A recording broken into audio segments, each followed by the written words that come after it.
تاسو په موږ نه یو بدنام کړی خدای دا پاره وای وې د مولیان والواړي راخوږي وي ها او دا زمون خو خوخه ده بالکل نو له تاسو غرزول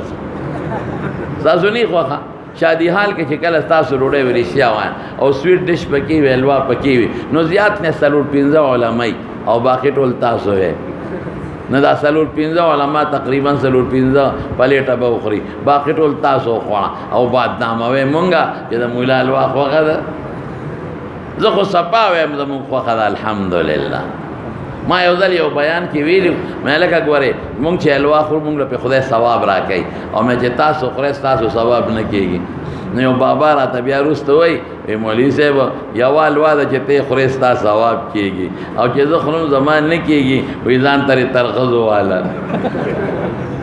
ما ورته بابا جي داسې نه ده چې زه خورم زه نیت څه کوم هغه نیت کوم چې حضرت انس رضی الله عنه کړی دی حضرت انس وایي وی کان رسول الله صلی الله علیه وسلم یحب الضباء کدوی خواخو لا ازال احبه زما زکه خواخه ده دا زمون طالبان عالمان په پویږي چې د حضور پاک د تبعیث اتفزونه اتباع دا زمون د پاره عبادت ولی مونږ وایو د پیغمبر خواخه ده نو حلوا د رسول الله مبارک خواخه ده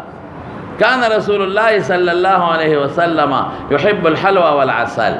شاته خواخو الوه خواخه دا حلوا مختلف طریقې دي ګوره هر هغه خوږ شي چې دوه څلور سیزونه یو ځای کې او دا غي نه یو معجون مرکب جوړ شي نو هغه ته حلوا وایي دا خوخه نو مونږ چې حلوا خورو په دې نیت یې خورو چې دا زمونږ د محبوب مبارک پیغمبر خوخه نو مونږ ته ثواب میلو شو او تاسو چې خورئ نو سویټ ډش ته عظیمه راولي نو ثواب د کم ځای نه شو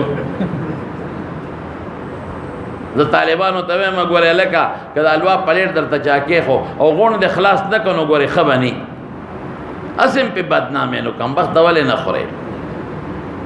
په دې نیت خورې خواږه ښه په دې نیت خورې